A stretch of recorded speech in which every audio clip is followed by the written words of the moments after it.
नमस्कार।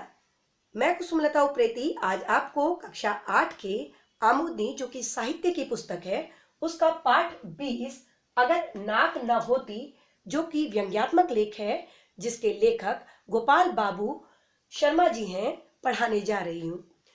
प्रिय छात्रों, भारतीय समाज में नाक जो है वो प्रतीक है इज्जत का।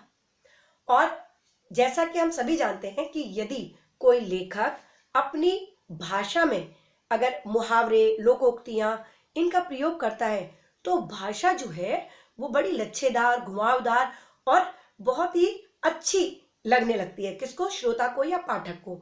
तो आए पढ़े इस दृष्टिकोण से इस पाठ को कि किस प्रकार से लेखक ने कई मुहावरों का प्रयोग करके जो नाक से संबंधित हैं उन मुहावरों का प्रयोग करते हुए इस पाठ को कितना रोचक बना दिया है और साथ ही साथ उसने किस प्रकार से अपने इस व्यंग्यात्मक लेख में जो कि एक कमेंट कर रहा है समाज के ऊपर कि किस प्रकार से लोग अपनी इज्जत के लिए अपनी नाक के ऊपर भी नाक लगाकर घूम लेते हैं। और कहीं कहीं पर लेखक ने इस पाठ के माध्यम से हमें यह भी बताया है कि जैसे हमारे शरीर में नाक का सही प्रयोग क्या है। तो आए पढ़े इस पाठ को गोपाल बाबू शर्मा जी के माध्यम से कि किस प्रकार से उन्होंने नाक को मुहावरेदार रखते हुए, मुहावरेदार भाषा का प्रयोग करते हुए उसके बाद बताई हैं और किस प्रकार से उन्होंने एक जो हमारा फिजिकली यानी कि जो हमारा भौतिक स्वरूप है उस पर जो नाक रखी हुई है उसके क्या क्या गुण और दोष बताए हैं। प्रिय छात्रों, यह पाठ मैं पढ़ती जाऊंगी और साथ साथ आपको समझाती जाऊंगी। अगर नाक न होती, व्यंग्यात्मक लेख। कितना अच्छा होता अगर नाक न होती। नाक की चिंता में आदमी का जीना मुहाल हो गया है। नाक रखने की खातिर लोग मुकदमेबाजी में बर्बाद हो जाते हैं। यहाँ पर लेखक नाक के जितने भी रूप बता रहा है वह इज्जत, मनुष्य ने जो अपनी नाक को अपनी इज्जत और प्रतिष्ठा से जोड़ लिया है उसके बारे में बता रहे हैं कि इस नाक को की इज्जत को रखने के लिए इंसान ने क्या करा है, मुकदमेबाजियों में कई कई साल लगा देता है। कर्ज लेकर भी ब्याह, शादी, भात, छोचक आदि में अंधाधुंध खर्च करते हैं। जन्म पर ही नहीं मृत्यु पर भी दावत खिलाते हैं। जैसा कि हम सभी जानते हैं कि जब किसी व्यक्ति का जब किसी बच्चे का जन्म होता है तो उसका नामकरण संस्कार, उसका कई संस्कारों से एक बच्चे का हम क्या करते हैं, वेलकम करते हैं, स्वागत करते हैं इस जीवन में। और इसी प्रकार से जब किसी व्यक्ति की मृत्यु हो जाती है तो भी हम कई प्रकार के जो हमारी रीति रिवाज है उनको करते हैं, चाहे हमारे पास पैसा हो या ना हो, चाहे हमने कर्ज लेकर शादी बारात की हो, चाहे हम कर्ज लेकर उस व्यक्ति को का अंतिम संस्कार कर रहे हो, लेकिन हम इस नाक को रखने के खातिर अर्थात इस बाह्य सामाजिक क्या है जो इनके जो इज्जत हमने बना रखी है उस खोखली इज्जत को बनाए रखने के कारण हम क्या करते हैं, इन कार्यों को निभाते चले जाते हैं। पड़ोसी के बच्चे को कॉन्वेंट स्कूल में जाते देख अपने बच्चे को भी मजबूर होकर उसी में दाखिला दिलाते हैं। खरीदने की औकात न होने पर भी महंगी किस्त देकर टीवी, फ्रिज या कूलर आदि ले आते हैं। यहाँ पर लेखक देखा देखी में जो हम एक दूसरे का अनुसरण करने लगते हैं कि अच्छा पड़ोसी के घर में महंगा फ्रिज है, डबल डोर फ्रिज है तो हम भी ले आए, चाहे हम इस लायक हैं या नहीं है।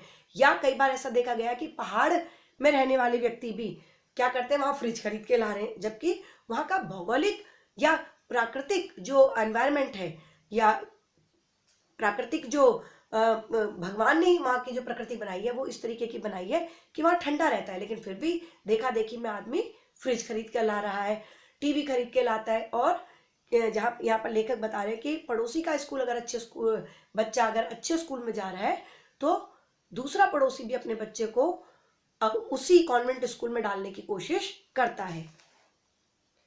क्योंकि नाक नीचे होने से डरते हैं, लोग अपनी धाक जमाने के लिए नाक ऊंची रखते हैं। अब हमारा समाज में प्रतिष्ठा कैसी बनी हुई है, हमने एक फेक या जिसे कहते हैं अप्राकृतिक अपने आप को संतुष्टि देने का कार्य कर रखा है कि हम तुमसे कम नहीं हैं, इसलिए हम क्या कर रहे हैं कि अपने पड़ोसी की देखा देखी कार्य करे चले जा रहे हैं। नाक कटने से बचने के लिए लोग नाक के ऊपर एक और नाक लगाने की कोशिश करते हैं ताकि अगर एक कट भी जाए तो दूसरी सलामत रहे। यानी हम इतने आर्टिफिशियल हो गए हैं, इतने अप्राकृतिक हो गए हैं कि अब हम खोखली इज्जत बनाए हुए हैं कि चलो एक बार नाक कट भी गई तो जो हमने दूसरी खोखली इज्जत बनाई हुई है उससे हम उस पर परत डालते चले जा रहे हैं। नाक वास्तव में इज्जत बचाने और इज्जत उतारने में बहुत सहायक होती है। नाक बची रहे इसलिए आदमी खाकी वीर वर्दीधारियों यानी कि यहाँ पे पुलिस के लिए कहा गया है, आयकर अधिकारियों इनकम टैक्स जो ऑफिसर्स हैं उनके लिए कहा गया है, या उनके दलालों की पत्रम पुष्पम से पूजा करता है। क्योंकि हमने देखा है जो समाज में बड़े लोग हैं, बड़े वर्ग हैं, उन पर टैक्स लगता है या कई बार रेड हो जाती है ना, तो वो क्या करते हैं कि इन बड़े पदाधिकारियों को क्या करते हैं, घूस देकर या किसी भी तरीके से अपना नाम बचाने की कोशिश करते हैं। वो सीधा काम ये नहीं करते कि हमने इतना, हमारी इनकम है, इतना हमारी आय है, हम इसका क्या करते हैं, इनकम टैक्स फाइल करते हैं। वो ऐसा नहीं करते, वो घुमा फिरा के क्या करते हैं, बात को दबाने की कोशिश करते हैं और इनकम टैक्स बचाने की कोशिश करते हैं। तो यहाँ पर भी वे अपनी नाक को बचाना चाहते हैं, वरना पकड़ा जाएगा और फिर किसी के सामने कैसे नाक लगवाएगा। नाक के कारण आदमी को नाको चने चबाने पड़ते हैं। नाको चने चबाना ये भी आपका एक मुहावरा है। नाक बड़ी जल्दी कटती है और प्राय बिना किसी हथियार के ही कट जाती है। यह आप हम सब जानते हैं, हम कहते हैं हमारी नाक काट दी तुमने। अच्छा, एक चीज लेखक और कह रहे हैं कि इसमें क्या होता है कि अपनी नाक तो कटती कटती, नाक ऐसी चीज है कि अगर कोई भाग जाए घर से, है ना, या कोई लव मैरिज कर ले, अपनी पसंद की शादी कर ले, तो पूरे खानदान की नाक एक साथ ही कट जाती है। कभी कोई ऐसी वैसी बात हो जाए, लड़का घर से रूठ कर भाग जाए, लड़की लव मैरिज कर ले, तो कोई झूठा मूठा इल्जाम जान को लग जाए तो अपनी ही नहीं पूरे खानदान की नाक कट जाती है। यह भी एक मनोवैज्ञानिक सत्य है कि जिनकी नाक कट जाती है, यानी जो खुद नकटे होते हैं, वे दूसरों को भी नकटा देखना चाहते हैं। यानी यहाँ पर जो लेखक है वो ये कहना चाहते हैं कि यदि किसी व्यक्ति की स्वयं समाज में कोई इज्जत नहीं है तो ये भी देखा गया है कि वह दूसरे की इज्जत भी नहीं होने देता। मान न मान मैं तेरा मेहमान की तरह जुकाम आकर पसर जाता है। अब यहाँ पर कवि जो लेखक हैं वो ये कहना चाहते हैं कि जुकाम भी है जो नाक में ही आता है। तो कई बार हम चाहते नहीं कि हमको जुकाम हो, लेकिन जैसे कोई मेहमान होता है ना, बिन बुलाए मेहमान आ जाता है और पसर के रहने लगता है, ऐसे ही जुकाम है, वो नाक में कभी भी आ जाता है और फिर कई दिनों तक रहने लगता है। नाक में दम कर देता है, ये मुहावरा भी है और यहाँ पर व्यंग्य में भी कह रहे हैं। नाक तब तक बहुत बुरी लगती है जब तक वह किसी शुभ कार्य के वक्त अनायास छींक मार देती है। वास्तव में नाक और छींक दोनों सहेलियां हैं। अब लेखक यहाँ पर जो वैज्ञानिक दृष्टिकोण है वो भी बोल रहा है कि जो आपकी नाक होती है और छींक होती है, दोनों का आपसी संबंध है, दोनों सहेलियां हैं। अगर नाक है तो छींक भी होगी, ठीक, क्योंकि वो हमारे तंत्रों को अंदर के खोल देती है, छींक है। लेकिन हम वहमी लोगों ने क्या कर रखा है, उसको दो रूप बना दिया है कि अच्छे काम के बीच में अगर छींक आ गई तो हम कहते हैं ये काम अब अशुभ हो गया। तो लेखक यहाँ पर भी व्यंग्य कर रहे हैं कि लोगों की सोच देखो कैसी कैसी है। नाक जैसी चीज, जो नाक और छींक का संबंध आपस में है, हम उनको भी अलग कर देते हैं और दोनों को अलग देखना पसंद करते हैं। एक तरफ लोग छींक की वजह से छींकते हैं तो कुछ लोग नाक में फुरेरी डालकर या नसवार सूंघ कर जानबूझकर छींकते हैं। लेखक बताना चाहता है कि जब हमें छींक आती है तो उससे हमारी नस नाड़ियां खुल जाती है दिमाग की।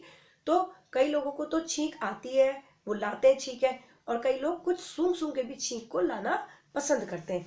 तो ये अशुभ कैसे हो सकती है? जब आदमी का बुरा वक्त आता है तो उसे किसी से कोई काम करवाना होता है, तब वह सारी हेकड़ी भूल जाता है। यहाँ इस जो अनुच्छेद है इसमें लेखक बताना चाहता है कि वैसे व्यक्ति को अपनी नाक की बड़ी परवाह है, अपनी इज्जत की बड़ी परवाह है, लेकिन अगर किसी से काम निकलवाना हो, यानी व्यक्ति इतना स्वार्थी हो गया है, तो अगर किसी से काम निकलवाना है तो उसके आगे वो अपनी 10 बार भी नाक रगड़ने को तैयार हो जाता है। ठीक है, तो अपना काम निकलवाने के लिए भी नाक रगड़ना एक मुहावरा हो गया है। जिंदगी में हंसना हंसाना गाना ही नहीं, रोना भी पड़ता है।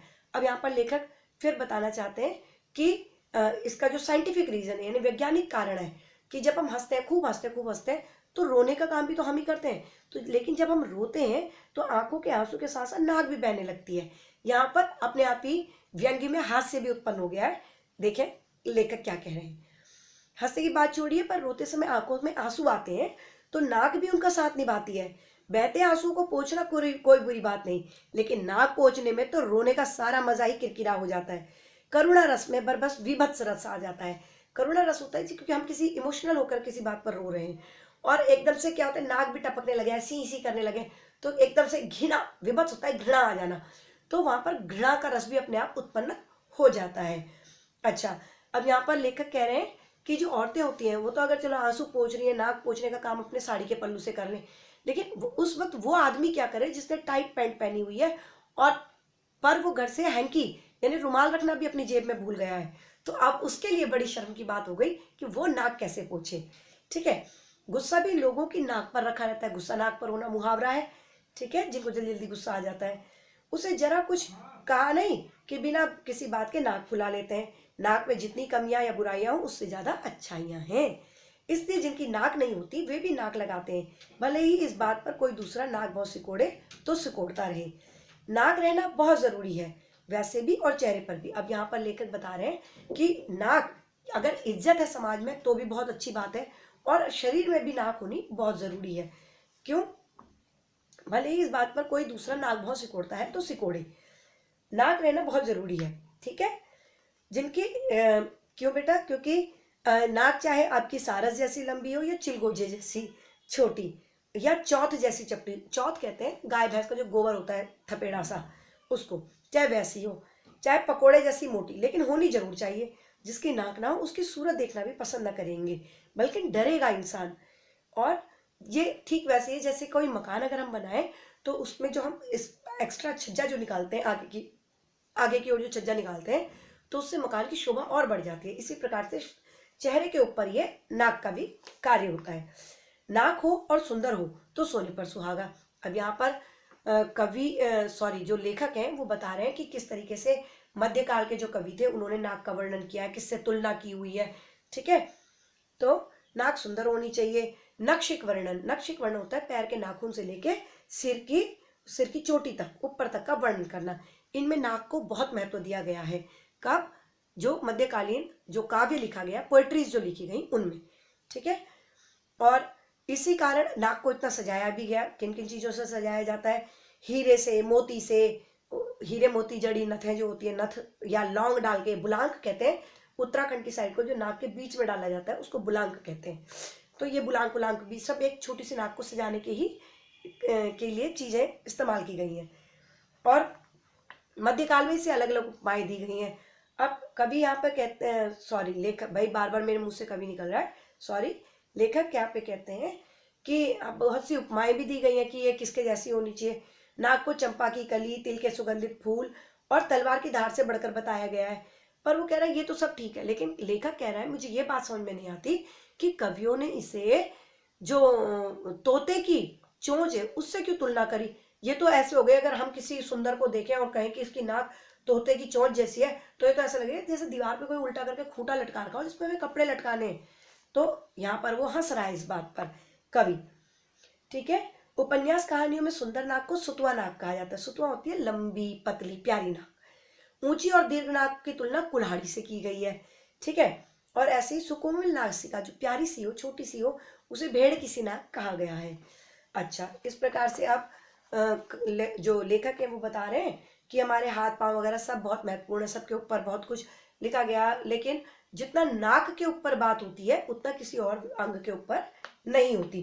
तो नाक को सबसे ऊंचा स्थान प्रदान किया गया है। ठीक है, क्योंकि अगर कहीं नाक कट जाती है तो रेगिस्तान की तरह एकदम सपाट अथवा चक्की का सपाट नजर आएगा। हालांकि प्लास्टिक सर्जरी से लगाई जा सकती है। ठीक, अब अगले में जो अनुच्छेद है उसमें लेखक बता रहे हैं कि कुछ लोग नाक पर मक्खी तक नहीं बैठने देते। नाक के नीचे कई लोगों को पता ही नहीं होता उनकी नाक के नीचे क्या क्या हो रहा है। ये सारे मुहावरे हैं, नाक पर मक्खी बैठना, नाक के नीचे कुछ भी होना। ठीक है, और नाक को चने चबाना और नाक को नचाना। तो इन मुहावरे लच्छेदार भाषा बनाने के लिए इनका प्रयोग किया गया है। तो लेखक कह रहे हैं कि अगर हम किसी की नाक पर मार दें तो उसकी बड़ी शान, बहुत जो शान होती है वो बिखर जाती है। और नाक ना होती तो खुशबू और बदबू में भी अंतर नहीं आता। नाक के अभाव में चंदन, कपूर, इत्र, फुलेल सब एक सा लगता, उनकी सुगंध और बदबू का कोई पता ही ना लगता। हींग और देसी घी की खुशबू का पता ना लगता। ठीक, अब यहाँ पर लेखक कह रहे हैं कि जो आंखें हमारी, वो दो आंखें आपस में मिलती हैं, किसी से लड़ती हैं किसी से, तो आंखों के लिए भी आंख का मिलना, आंखों का लड़ना, आंखों का चार हो जाना, ये सब है। लेकिन वो कहता है अगर आंखें आपस में ही लड़ जाती, अगर नाक ना होती तो ये दोनों आपस में लड़ जाती और इनसे देखना इंसान को बंद हो जाता, क्योंकि दोनों का जो देखने की शक्ति है वो कहाँ पे आ जाती, बीच में हो जाती दोनों आंखें, है ना, तो हमें दिख नहीं पाता। तो नाक है इसलिए आंखों से हमें दिखाई भी दे रहा है। ठीक, तो मानव संरचना में नाक का होना बहुत जरूरी है। आप कभी यहाँ पर कह रहा है कि सॉरी, लेखक यहाँ पर कह रहे हैं कि जो आपका चश्मा है, चश्मे का स्टैंड का काम भी कौन करती है? नाक ही करती है। अगर कभी आंख आ जाए तो हम क्या पहन लेते हैं? काला चश्मा पहन लेते हैं, लेकिन पहनेंगे तो रखें कहाँ पर? इसलिए भगवान ने शायद नाक दी होगी। इसी प्रकार से जब हम ऊंची नीची सांसें लेते हैं तो हम नाक से लेते हैं। ठीक है, नाक के फिर यहाँ पर अब लेखक बताना चाहता है कि किस प्रकार से नाक के कारण ही इतने बड़े बड़े युद्ध हो गए। जैसे सुपर्णखा का नाक कटी तो उसके भाई की मृत्यु उसी नाक के कारण हो गई। उसने भी अपनी बहन की नाक कट गई, यानी मान सम्मान चला गया, और भाई को लगा कि अरे मैं तो रावण हूं, मैं तो इतना बड़ा मतलब इतनी बड़ी प्रजा का मालिक और इतना विद्वान आदमी, मेरी बहन की इस तरीके से बेइज्जती। बदला लेने के चक्कर में उनकी भी नाक कट गई। द्रौपदी की नाक रखने के चक्कर में भाइयों का भाइयों से युद्ध हो गया। तो इस प्रकार से लेखक ने कई उदाहरण इसमें दिए हैं। फिर सिर और मुंह के बीच में जो लेखक है उसको ये नाक कटलेट की तरह भी दिख रही है कि माथे और जो हमारे होंठ है उनके बीच में नाक है, कटलेट की तरह है, लेकिन ये खाई नहीं जा सकती। ठीक है, अब यहाँ पर वो कह रहे हैं कि खाने के जैसे किसी का हम सिर खा सकते हैं, किसी का दिमाग या खोपड़ी चाट सकते हैं, लेकिन नाक के साथ ऐसा कोई मुहावरा नहीं है कि नाक चाट गया, वो मेरी नाक खा गया। तो इस तरीके का कोई मुहावरा नहीं बना हुआ है। अब लेखक बता रहे हैं कि नाक जो है वो हीटर का काम भी करती है, अर्थात जब जाड़ों में जब हम सांस लेते हैं तो उनको अंदर वो गर्म करके फेंकती है, और जब अंदर गर्म करके देती है तो हमारे फेफड़ों में वो हवा जाती है। ठीक, तो नाक जो है हमारी हीटर का काम भी करती है, और बाहर से ठंडी हवा को लेकर अंदर जो वायु करती है उसको गर्म कर देती है। अब यहाँ पर वो कहते हैं कि नाक में उगे बाल जो है वो छन्नी का काम भी करते हैं, ताकि जो बाहर धूल मिट्टी है वो सीधे हमारे फेफड़ों तक ना पहुंच जाए। बहुत से लोग मतलब साधने के लिए अपने बॉस की नाक के बाल बन जाते हैं। ठीक है, नाक के बाल बन जाना भी एक मुहावरा है। और जिस प्रकार बहुत से लोग जिस प्रकार सिंगट्टा दिखाना, आंख दिखाना, दांत दिखाना, पीठ दिखाना आदि मुहावरे प्रचलित हैं, दुर्भाग्य कहें या सौभाग्य, नाक दिखाने का कोई मुहावरा नहीं है। हाँ, यदि नाक बीमार पड़ जाए तो कोई कितना भी नक्कू क्यों ना हो, उसे भी मजबूर होकर नाक दिखाने के लिए किसी नाक वाले डॉक्टर के पास जाना पड़ता है। तो इस तरह नाक की जितनी भी महिमा गाएं कम है। नाक तो आखिर नाक ही है, जब चाहे काटी जाए और जब चाहे क्या करवाई जाए, कटवाई जाए। इस प्रकार से ये जो पाठ था ये बहुत ही मजेदार था, बहुत ही व्यंग्य में था, और हमें इस पाठ के माध्यम से पता लगा कि किस प्रकार से हम समाज में झूठी शान लेकर घूमते हैं अपनी नाक को बचाने के लिए। नाक मतलब अपनी इज्जत और मर्यादा। किस तरीके से लेखक ने नाक के हमें कई मुहावरे दिए, जिससे भाषा क्या हो गई, बहुत ही लच्छेदार हो गई, और इसे पढ़ने में भी हमें बड़ा मजा आया। लेखक का सीधा मानना यह है कि हमें अपनी जो चारों ओर जो हमारे माहौल है उसमें सामंजस्य करके रहना चाहिए। नाक को इतना बड़ी प्रतिष्ठा का विषय नहीं बनाना चाहिए। इसी के साथ मैं कुसुमलता उप्रेती आपसे इजाजत लेती हूँ। धन्यवाद। आशा करती हूँ आपको यह पाठ बहुत अच्छे से समझ में आया होगा।